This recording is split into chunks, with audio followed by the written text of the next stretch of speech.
So, meine Lieben, heute ist Ostersonntag, der 5. April. Das heisst für mich endlich Fastenbrechen. Das heisst für mich aber auch 9:30 in 30 Minuten. Ich bin schon dran, weil ich meine Bibel nicht gefunden habe. Es ist nicht so gut. Aber es ist sehr gut, weil Jesus ist wieder auferstanden. Und deshalb ist es ein toller Tag. Und ich lese auch weiter bei 2 Kings 16. Ahaz rules in Judah. Ahaz, son of Jotham, began to rule over Judah in the 17th year of King Pekah's reign in Israel. Ahaz was 20 years old when he became king, and he reigned in Jerusalem 16 years. He didn't do what was pleasing in the sight of the Lord, his God, as his ancestor David had done. Instead, he followed the example of King of Israel, even sacrificing his own son in the fire.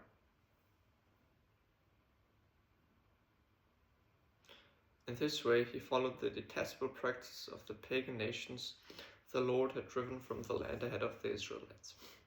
He offered sacrifices and burned incense at the pagan shrines on the hills and under every green tree. Then King Rezin of Aram and King Pekah of Israel came up to attack Jerusalem. They besieged Ahaz but couldn't conquer him. At that time, the king of Edom recovered the town of Elath for Edom. He drove out the people of Judah and sent Edomites to live there, as they do to this day. King Ahaz sent messengers to King Tiglath-Pileser of Assyria with this message: I am your servant and your vassal. Come up and rescue me from the attacking armies of Aram and Israel. Then Ahaz took the silver and gold from the temple of the Lord and the palace treasury and sent it as a payment to the Assyrian king. So the king of Assyria attacked the Aramean capital of Damascus and led its population away as captives, resettling them in Kir. He also killed King Rezin. King Ahaz then went to Damascus to meet with King Tiglath-Pileser of Assyria. While he was there, he took special note of the altar. Then he sent a model of the altar to Uriah the priest, along with its design in full detail. Uriah followed the king's instructions and built an altar just like it, and it was ready before the king returned to Damascus. When the king returned, he inspected the altar and made many offerings on it. He presented a burnt offering and a grain offering.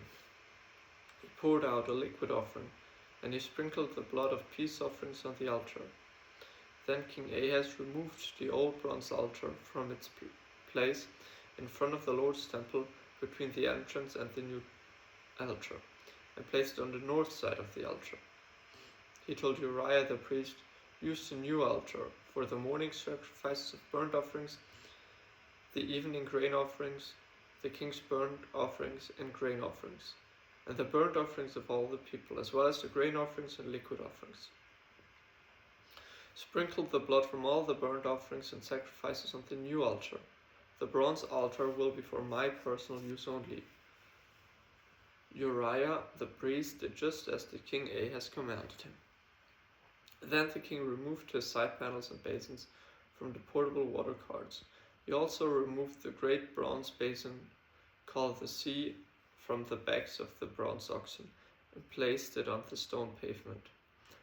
In defense to the king of Assyria, he also removed the canopy that had been constructed inside the palace for use on the Sabbath day, as well as the king's outer entrance to the temple of the Lord. The rest of the events in Ahaz's reign and everything he did was recorded in the book of the history of the kings of Judah. When Ahaz died, he was buried with his ancestors in the city of David. Then his son Hezekiah became the next king. Hoshea rules in Israel. Hoshea, son of Elah, began to rule over Israel in the 12th year of King Ahaz's reign in Judah. He reigned in Samaria 9 years. He did what was evil in the Lord's sight, but did not but not to the same extent as the kings of Israel who ruled before him. King Shalmaneser of Assyria attacked King Hoshea, so Hoshea was forced to pay heavy tribute to Assyria. But Hoshea stopped paying an annual tribute and conspired against the king of Assyria by asking King So of Egypt to help him shake free of Assyria's power. Then the king of Assyria discovered this When the king of Assyria discovered this treachery, he seized Hoshea and put him in prison. Samaria falls to Assyria. Then the king of Assyria invaded the entire land, and for 3 years he besieged the king of Samaria. Finally, in the 9th year of King Hoshea's reign, Samaria fell, and the people of Israel were exiled to Assyria. They were settled in colonies in Hala, along the banks of the harbor river in Gozan, and the cities of Medes. This disaster came upon the people of Israel because they worshipped other gods. They sinned against the Lord their God, who had brought them safely out of Egypt, and had rescued them from the power of Pharaoh, the king of Egypt. They had followed the practices of the pagan nations the Lord had driven from the land ahead of them, as well as the practices the king of Israel had introduced. The people of Israel had also secretly done many things that was not pleasing to the Lord their God. They built pagan shrines for themselves in all their towns, from the smallest outpost to the largest walled city.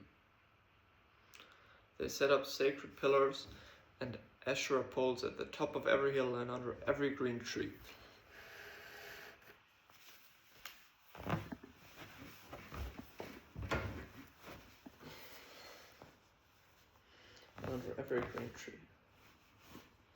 They offered sacrifices on all the hilltops, just like the nations the Lord had driven from the land ahead of them. So the people of Israel had done many evil things, arousing the Lord's anger. Yes, they worshipped idols, despite the Lord's specific and repeated warnings. Again and again, the Lord had sent his prophets and seers to warn both Israel and Judah. Turn from all your evil ways, obey my commands and my decrees, the entire law that I commanded your ancestors to obey, and I gave you through my servants and prophets. But the Israelites wouldn't listen. They were as stubborn as their ancestors, who had refused to believe in the Lord their God. They rejected his decrees and the covenant he had made with their ancestors, and they despised all his warnings. They worshipped worthless idols, so they became worthless themselves. They followed the example of the nations around them, disobeying the Lord's command not to imitate them. They rejected all the commands of the Lord their God and made 2 calves of metal. They set up an Asherah pole and worshipped Baal and all the forces of heaven. They even sacrificed their own sons and daughters in the fire. They consulted fortune tellers and practiced sorcery and sold themselves to evil, arousing the Lord's anger.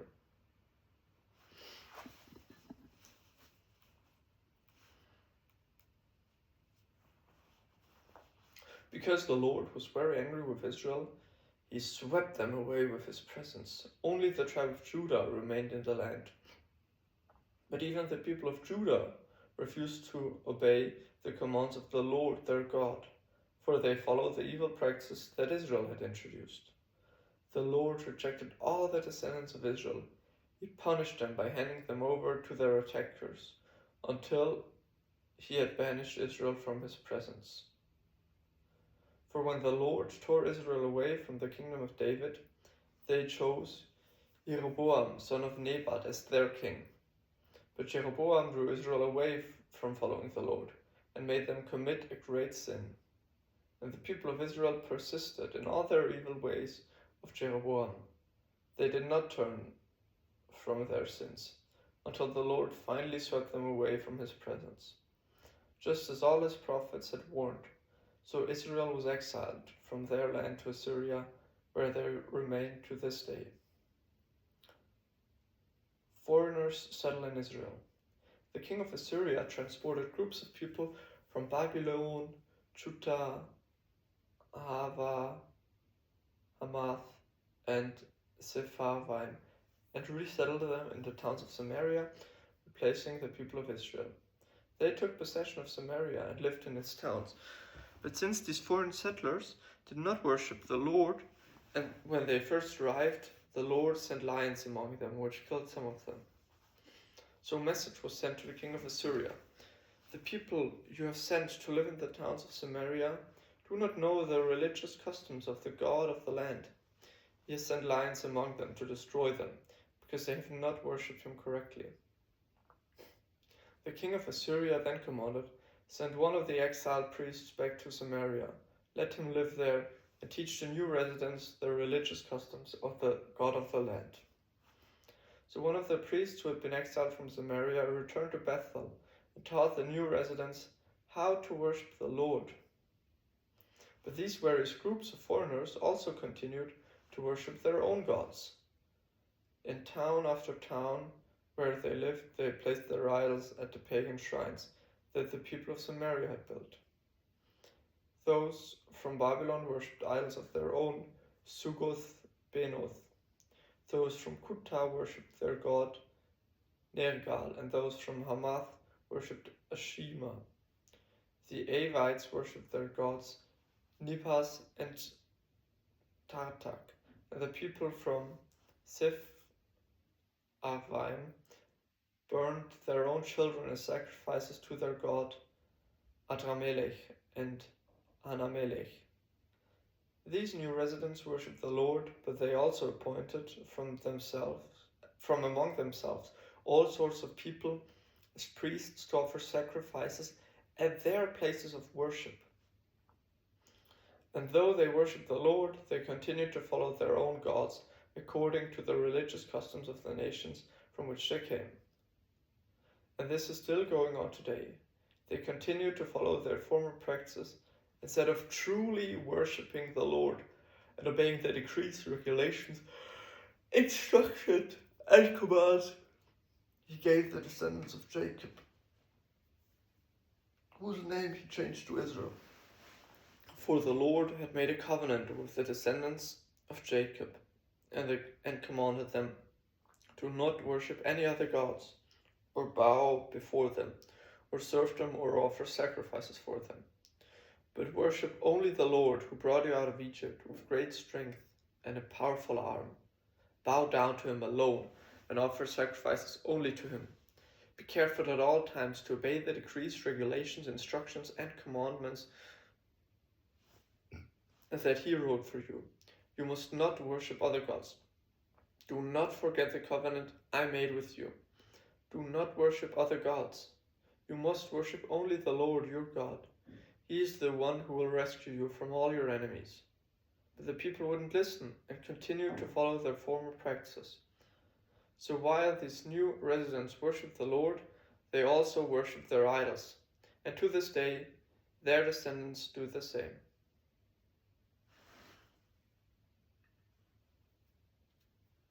2 Kings 18. Hezekiah rules in Judah. Hezekiah, son of Ahaz, began to rule over Judah in the 3rd year of King Hosea's reign in Israel. He was 25 years old when he became king, and he reigned in Jerusalem 29 years. His mother was Abijah, the daughter of Zechariah. He did what was pleasing in the Lord's sight, just as his ancestor David had done. He removed the pagan shrines, smashed the sacred pillars, and cut down the Asherah poles. He broke up the bronze serpent that Moses had made, because the people of Israel had been offering sacrifices to it. The bronze serpent was called Nehushtan.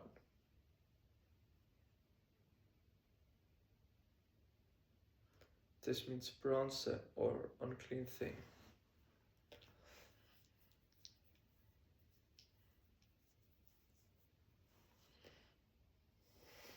Hezekiah trusted in the Lord, the God of Israel.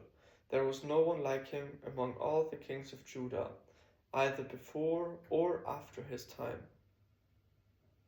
Hezekiah. He remained faithful to the Lord in everything, and he carefully obeyed all the commands the Lord had given Moses. So the Lord was with him, and Hezekiah was successful in everything he did. He revolted against the king of Assyria and refused to pay him tribute.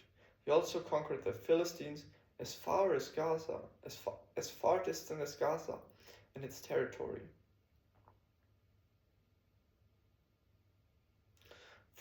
From their smallest outposts to their largest walled city. During the 4th year of Hezekiah's reign, which was in the 7th year of King Hoshea's reign in Israel, King Shalmaneser of Assyria attacked the city of Samaria and began to siege against it. 3 years later, during the 6th year of King Hezekiah's reign and the 9th year of King Hoshea's reign in Israel, Samaria fell. At the time, the king of Assyria exiled the Israelites to Assyria and placed them in colonies in Hala, along the banks of the harbor river in Gozan, and in the cities of Medes, for they refused to listen to the Lord their God and obey him. Instead, they violated his covenant, all the laws that Moses the Lord's servant had commanded them to obey. Assyria invades Judah.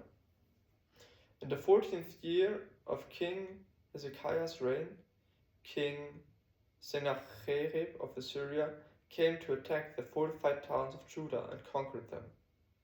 King Hezekiah sent this message to the king of Assyria at Lachish: I have done wrong. I will pay whatever tribute money you demand, if you will only withdraw. The king of Assyria then demanded a settlement for more than 11 tons of silver and 1 ton of gold. To gather this amount, King Hezekiah used all the silver stored in the temple of the Lord and the palace treasury. Hezekiah even stripped the gold from the doors of the Lord's temple and from the doorposts he had overlaid with gold. He gave it all to the Syrian king. Nevertheless, the king of Assyria sent his commander-in-chief, his field commander, and his chief of staff from Lachish with a huge army to confront King Hezekiah in Jerusalem.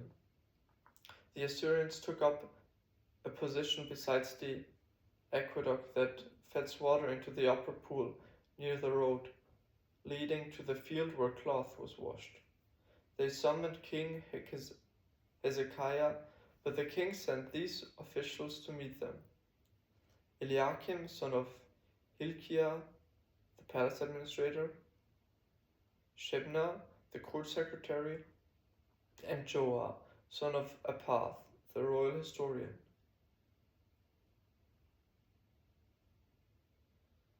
Sennacherib threatens Jerusalem. Then the Assyrian king's chief of staff told them to give this message to Hezekiah. This is what the great king of Assyria says: What are you trusting in that makes you so confident?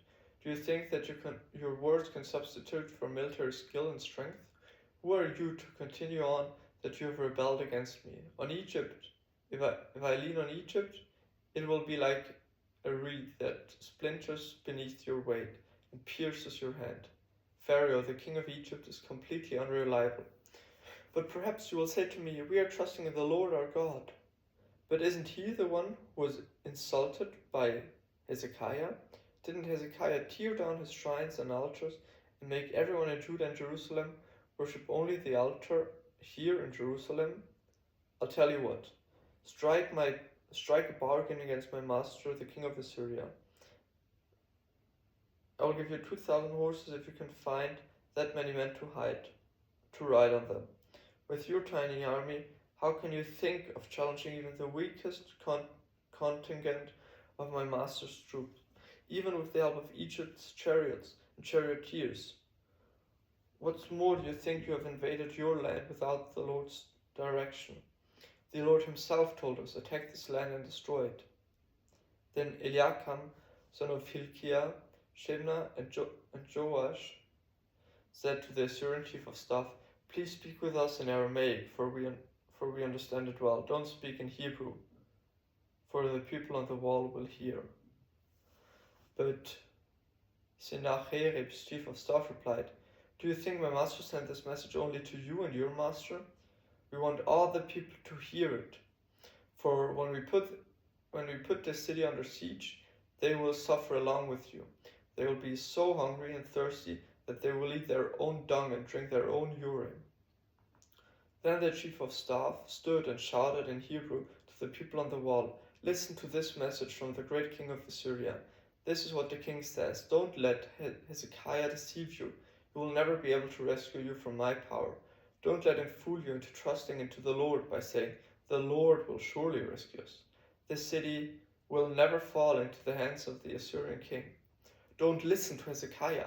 These are the terms of the king of Assyria's offering. Make peace with me, open the gates and come out. Then each of you can continue eating from your own grape, wine and fig tree, and drinking from your own well. Then I will arrange to take you to another land like this one, a land of grain and new wine, bread and vineyards, olive groves and honey. Choose life instead of death. Don't listen to Hezekiah when he tries to mislead you by saying, The Lord will rescue us. Have the gods of the other nations ever saved their people from the king of Assyria? What happened to the gods of Hamath and Arpad? What happens about the god of Sepharvaim and Hena and Eva? Did any god rescue Samaria from my power? What good of any nation has ever been able to save its people from my power? So what makes you think that the Lord can rescue Jerusalem from me? But the people were silent and didn't utter a word because Hezekiah had commanded them, Do not answer him.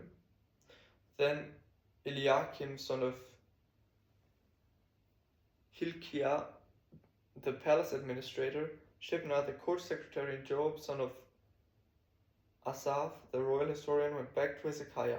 They tore their clothes in despair, and they went to see the king and told him what the Syrian chief of staff had said. And further, I'll continue later.